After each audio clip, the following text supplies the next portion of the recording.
ඇයි අපි සර්චර් ස්ක්වාට්ස් එක කරන්න ඕනේ? මම කියන්නේ බැක් ස්ක්වාට්ස් එකට රිප්ලේස් කරන්න කියලා. ඒ වුණාට සර්චර් ස්ක්වාට්ස් එකෙන් ලැබෙන ප්‍රතිලාභ එහෙම නැත්නම් බෙනිෆිට්ස් එහෙම් පිටින්ම වැඩි. සර්චර් ස්ක්වාට්ස් එක ඇත්තරම මේක පටන් ගන්න 1930. ඒ කියන්නේ එතකොට මොඩර්න් වෙලා නැහැ මේ වගේ ස්ක්වාට්ස් රැක් නැහැ. එතකොට පාත ඉඳලා තමා ගන්න ඕනේ. එතකොට 1930 තමා මේ සර්චර් ස්ක්වාට්ස් එක එන්නේ. ස්ට්‍රෝං මෑන් ඒ කැටගරි එකේ තමා මේ ස්ක්වාට්ස් එක බිහි වෙන්නේ. ඊළඟට මම පෙන්නන්නම් කොහොමද මේක අපි සෙටප් කරගන්නේ කියලා. සෙටප් කරගන්නේ දැන් මේ විදිහට ආවොත් එහෙම ඔයාලට පේනවා මගේ ඔයාලා අත් දෙක මෙහෙම තියාගත්තාම මේ එල්බෝ එකට පාතින් හිප් එකට පොඩ්ඩක් උඩින් බා එක ෆික්ස් කරගන්න. සෙටප් කරගන්න. රයිට් මොකද අපි මෙහෙම ආපුවාම මේ විදිහටනේ. එතකොට එල්බෝ දෙක මෙහෙම බෙන්ඩ් කරපුවාම රයිට්. ඉතින් මේ පොසිෂන් එකට තමයි එන්නේ. එතකොට පළවෙනි සෙටප් එක ඒක. දෙවෙනියට මේක අපි කොහොමද ලිෆ්ට් කරන්නේ? ලිෆ්ට් කරද්දී ඔයාලා ගොඩාක් මෙහෙම ඉස්සරහට යන්න එපා. හැම වෙලෙම බා එකකින් පොඩ්ඩක් පිටිපස්සට ඉන්න. රයිට් මොකද අපි මේ විදිහට එල්බෝ දෙක ඉස්සරහට ගෙන ආපුවාම රයිට් පොඩ්ඩක් ඉස්සරහට බෙන්ඩ් වෙන්න ඕනේ. එතකොට පොඩ්ඩක් කකුල් දෙක පිටිපස්සේ තියෙනවා. ඊට පස්සේ මෙතන අපි මේ විදිහට එල්බෝ එකේ මෙහි නෙමෙයි තියෙන්නේ. එතකොට මේ හැම වෙලෙම එල්බෝ ජොයින්ට් එක තියෙනවනේ. එතන තමයි තියෙන්නේ බා එක. රයිට් මේ විදිහට. ඒත් එක්කම ඔයාලට අත් දෙක මෙහෙම හරි රයිට් මේ විදිහට නැත්නම් මේ විදිහට ඕන විදිහකට තියාගන්න පුළුවන්. මට පහසු විදිහ තමයි මම මේ විදිහට තියාගන්න. ඊට පස්සේ රයිට් මේ විදිහට තියාගත්ත එල්බෝ දෙක ඊට පස්සේ ඔයා ඉස්සරහට පොඩ්ඩක් පුෂ් වෙලා හරිද ෂෝල්ඩර් බ්ලේඩ් පාත් කරලා චෙස්ට් එක පොඩ්ඩක් උඩට තියාගන්න. ඒත් එක්කම හොඳ ඩීප් බ්‍රෙත් එකක් අරගෙන කෝ එක ටයිට් කරගන්න. රයිට් කෝ එක ටයිට් කරගෙන මේ විදිහට ලිෆ්ට් කරා හරිද. ඊට පස්සේ ඉස්සරහට ආවා. පොඩ්ඩක් වයිඩ් එකකින් තියාගන්න ලෙග්ස් දෙක. කියන්නේ පොඩ්ඩක් දෙපැත්තට ෂෝල්ඩර් එකකින් එළියට තියාගන්න. මොකද සමහර වෙලාවට පාදයට යද්දි මෙතන එල්බෝ එක ටච් වෙනවා ලෙග්ස් වල රයිට්. එහෙම කරාට ප්‍රශ්නයක් නැහැ. මේ විදිහට ඊට පස්සේ බ්‍රෙත් එකක් ගත්තා හොඳ ඩීප් එකට රයිට් කෝ එක ටයිට් එකේ. ඊට පස්සේ මේ විදිහට මේ ගානට ගියා. ඕකේ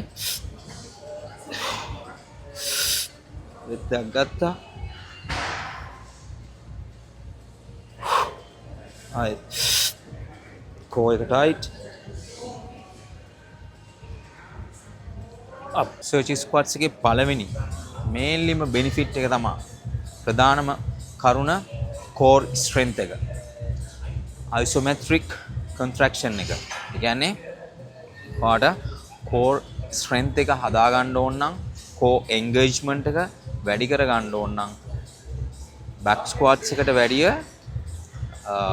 ඩබල්. ඒ කියන්නේ දෙගුණයකින් ඔයාට කෝර් ස්ට්‍රෙන්ත් එක වැඩි කර ගන්න පුළුවන් මේ සර්චර් ස්ක්වාට්ස් එකේ. මේක ඉස්සල්ලාම සර්චර් ස්ක්වාට්ස් එක පටන් ගන්නවා නම් ලොකු හෙවි වේට් එකක් යන්න ඕනේ නැහැ. මේකේ ලොකු හෙවි වේට් එකක් යන්නත් බෑ හිතන තරමට.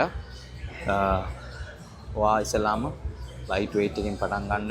රෙපිටේෂන් 5-8 අතර වගේ තියාගන්නත් පුළුවන්. නැත්නම් 3-5 අතර තියාගන්න පුළුවන්. ඒක ප්‍රශ්නයක් නැහැ. ඒ වුණාට ඔයාලා ඉස්සල්ලාම පටන් ගන්න මේ කියන්නේ හෙවි ඊගෝ ලිෆ්ටින් කරන්න යන්න එපා. මගේ දෙවෙනි සෙට් එක මේක 20යි 40යි 60යි රයිට්. අර කිව්වා වගේ මේ විදිහටම යන්නේ. මම අත් දෙක මේ විදිහට තමයි තියාගන්න රයිට්. ඊට පස්සේ අප බොඩි එක මේ විදිහට ඉස්සරහගෙන ආවා. ඊට පස්සේ හොඳ බ්‍රෙත් එකක් ගත්තා. ෂෝල්ඩර් බ්ලේඩ් පාතර කරා. චෙස්ට් එක පොඩ්ඩක් උඩට හරිද. හැම වෙලේම කෝර් එක ටයිට් එකේ තියාගන්න. මෙහෙම පුම්බන්න නැහැ ඉස්සර. හුස්ම අරගෙන කෝ එක ටයිට් එකේ තියාගන්න. හරිද. ඊට පස්සේ ගත්තා ඉස්සරහට. මම ලෙග්ස් එක පොඩ්ඩක් ඈතින් තියන්නේ මොකද මට ඩීප් එකට යන්න ඕන නිසා. කියන්නේ පාතනම යන්න ඕන හින්දා. ඕකේ. අනික තමයි මම සර්ච් ස්ක්වාට්ස් එක කරන්න තීරණය කරේ. මගේ ලෝ බැක් පේන් එකක් ආවා. බැක් ස්ක්වාට්ස් එක. ඉතින් මම තීරණය කරා සර්ච් ස්ක්වාට්ස් එකට මාරු වෙන්න. මොකද මේකෙදි අපි දැන් බැක් ස්ක්වාට්ස් එක කරද්දි බාණ්ඩ වල හොඳට දැන් මෙහෙම කරද්දි මේ විදිහට මේ දෙයක්දි ලෝ බැක් එකට එන ප්‍රෙෂර් එක වැඩි.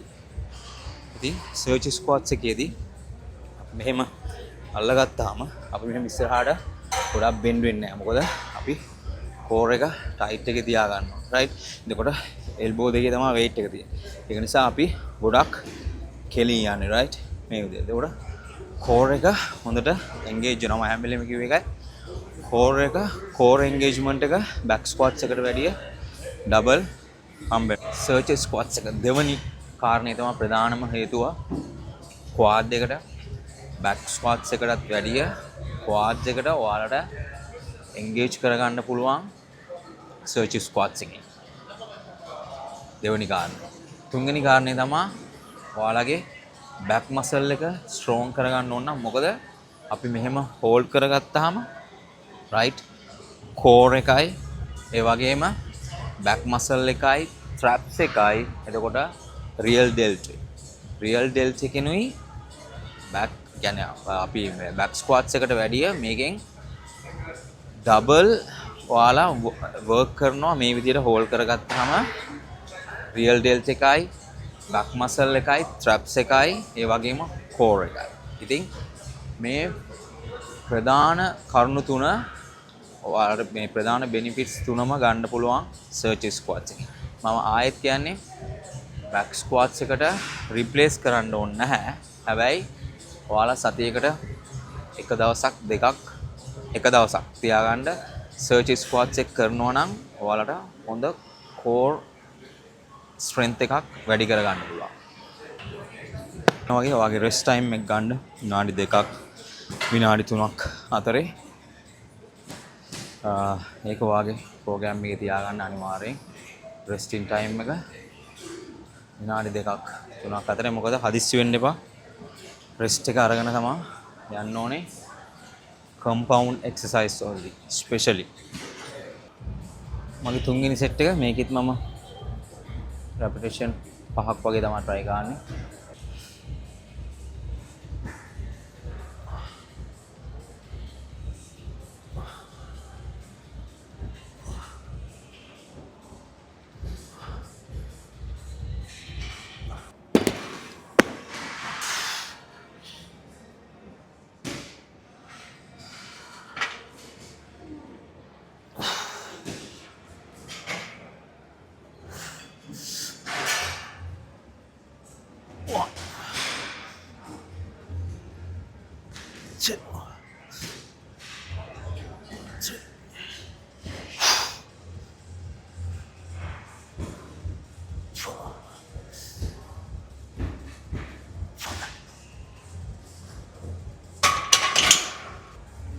මම මේක දැන් සර්ච් ස්ක්වාට්ස් කරන්න පටන් අරන් ලොකු කාලයක් නැහැ.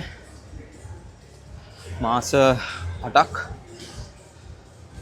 විතර වෙනවා. හැබැයි මගේ කෝ ස්ට්‍රෙන්ත් එක බිල්ඩ් වෙන්න එහෙන් පිටින්ම මට හෙල්ප් කරනවා. මොකද මට ඒක එක්ස්පීරියන්ස් එකෙන් කියන්න පුළුවන් මම ඩෙඩ් ලිෆ්ට් කරද්දී. හරිද? එතකොට බැක් ස්ක්වාට්ස් කරද්දී සර්ච් ස්ක්වාට්ස් එකෙන් හම්බෙන කෝර් ස්ට්‍රෙන්ත් එක ඒක මාර විදියට මට හෙල්ප් කරනවා ඩෙඩ් ලිෆ්ට් වලට මේ මාස 8 ඇතුළත. අපි බලමු කීයක්ද රෙපිටේෂන් කරන්න පුළුවන්. මම වෙලේම ද ග්‍රිප් එකක් රයිට් මේ විදියට ඊට පස්සේ චෙස්ට් එක උඩට හොඳට ඩීප් බ්‍රෙත් එකක් අරගෙන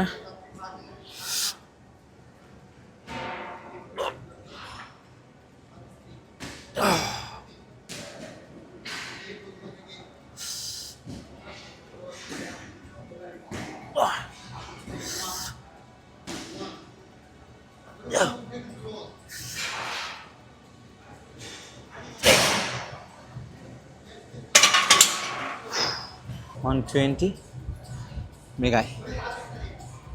මේකේ බැක් ස්ක්වාට්ස් එක වගේ හෙවි යන්න අමාරුයි. ඉතින් අපි හිමීට තමා වෙයිට් එක වැඩි කරන්න ඕනේ. ඉතින් මොන හරි තියෙනවා නම් අහන්න ඔයාලා කමෙන්ට් එකක් දාන්න. මොනවද ඔයාලගේ ප්‍රශ්න? අපි එවලින් එකින් එක වීඩියෝ කරමු. මම දන්න දේ ඔයාලට කියලා දෙනවා. කොහොමද එක්සර්සයිස් වෙන්නේ, ටෙක්නික් කොහොමද, ෆෝම් එක කොහොමද වෙන්නේ, හැමදේම. ඉතින් ඊළඟ වීඩියෝ එකකින් හම්බෙමු. ජය වේවා.